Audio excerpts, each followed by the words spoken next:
परमेश्वर का हम धन्यवाद करते हैं सभी मसीह भाई बहनों को। जय मसीह की। मेरे प्यारो, आज ये प्रभु का वचन सुने। क्या जाने प्रभु की दया हो और आप वचन सुनते सुनते भले चंगे हो जाए। तो जो लोग ने कृपया इस चैनल को सब्सक्राइब कर दी। तो यहाँ पर मैं भजन संहिता 145 का 18वां आयत पढ़ता हूँ। आप उससे ध्यान से सुने, प्रभु आपको आशीष देंगे। यहाँ पर लिखा है, जितने यहोवा को पुकारते हैं, अर्थात जितने उसको सच्चाई से पुकारते हैं, उन सबों के वह निकट रहता है। प्रभु कहाँ रहता है? जितने सच्चाई से पुकारते हैं, विश्वास के साथ प्रभु से प्रार्थना करते हैं। आप प्रार्थना सुनी नहीं जाती, तो आज के इस वचन से समझिए, विश्वास के साथ, सच्चाई के साथ परमेश्वर को पुकारो और परमेश्वर क्या करेगा? लिखा है कि वह आपके निकट रहता है जो सच्चाई से रहते हैं। अब आप प्रार्थना करते हो, नहीं सुनी जाती है, आप उस पर ध्यान करें। क्या आप झूठ की जिंदगी तो नहीं जी रहे हो? यदि आप झूठी जिंदगी जी रहे हो, दोहरी जीवन जी रहे हो कि प्रभु को भी माने, हम साथ ही साथ उस अंधकार की चीज़ों को जो हमारे हाथ में बांधा जाता है, धागा, काला धागा, जंतर, अंगूठी, इस प्रकार का यदि आप टीका लगाकर जीवन बिताना चाहते हो, तो मसीह इसका इजाज़त नहीं देता है। हमको ऐसा नहीं, बल्कि हमको प्रभु के वचन के अनुसार हमें चलना चाहिए। तब हम पुकारेंगे सच्चाई से, तो हमारा जो मसीह हमारे निकट रहता है, हमको देखकर हमें चंगा करेगा। हमको पुकारने की आवश्यकता भी नहीं होगी, क्योंकि हम सच्चाई से हैं। यदि हम झूठ का साथी हुए, तो प्रभु हमसे दूर होगा। मेरे प्यारो, जितने भी नबी थे, नबियों के अंदर कोई झूठ का बात नहीं होता था।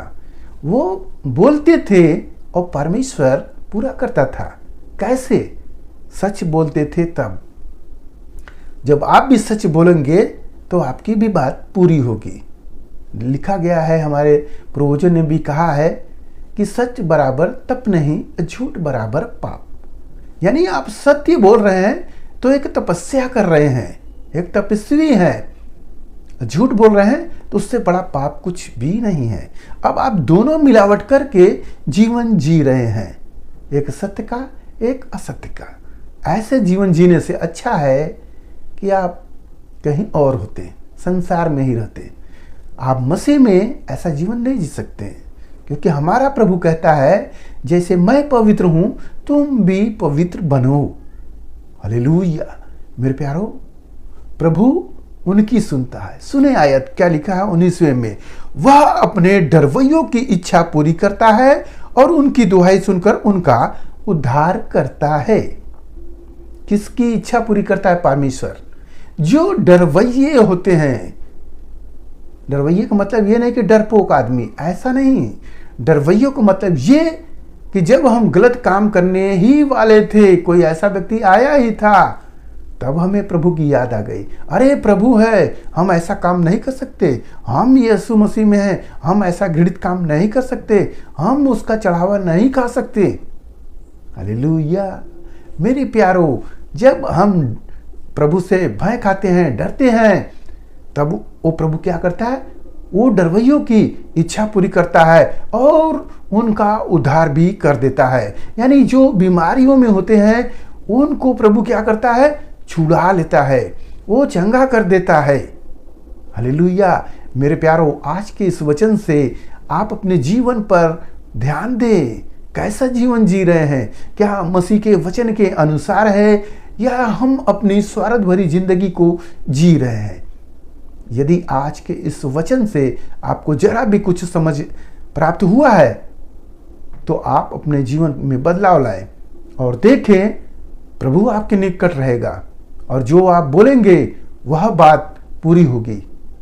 हालेलुया। आप एक दिन में नहीं, बल्कि एक दिन अवश्य यह बात पूरी हो जाएगी। तब आप गवाही दोगे कि वह आदमी प्रचार करके बता रहा था, सत्य ही प्रचार कर रहा था। तो सत्य का प्रचार है। प्रभु के वचनों में लिखा है योना 8:32 में कि सत्य को जानोगे, सत्य तुम्हें स्वतंत्र करेगा। तो अब हम सब स्वतंत्र हैं। अब हमारे अंदर कोई भी झूठ वाली आत्मा नहीं है। जब हम झूठ बोलते हैं तब हम जकड़न में रहते हैं। अब हम सत्य को जाने हैं, तब हम स्वतंत्र हो गए। अब दूसरा कुछ रहा नहीं, केवल हमारे मन में, हमारे हृदय में प्रभु यीशु मसीह रहा है। हालेलुया। जो हमें अनंत शांति और खुशी, आनंद, जो इच्छा है उसको सब प्रभु पूरा करता है। हालेलुया। मेरे प्यारों, आज के इस वचन से आपको जो कुछ भी प्राप्त हुआ उस पर ध्यान करें। प्रभु आपको आशीष देंगे। आइए अपने हम प्रार्थना करें। महान परमेश्वर, हम आपका धन्यवाद करते हैं इसमें राजा, आज के दिन प्रभु जो यह वचन मिला, जितने सुने प्रभु ने आशीष मिला, उनके घर परिवार में सुख शांति बनी रहे, सभी लोग भले चंगे रहे। धन्यवाद करते प्रार्थना यीशु मसीह के नाम में, आमीन।